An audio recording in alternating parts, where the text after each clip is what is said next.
Ito po ang tulingan. Oh, tumutunog-tunog pa siya. There you go. Ayan. Sarap po niyan. Sarap-sarap niyan. Sa kanin. Ayan na. Thank you sa inyo. Hopefully, magustuhan ninyo ang tulingan ko. Yan po, style po yan sa amin sa Batangas na tulingan. Piniping tulingan.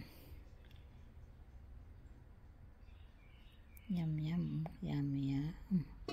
Wala na yung ulo, nadurog na. Nadurog ang ulo ng tulingan. Ayan o. Thank you po. Kain po tayo.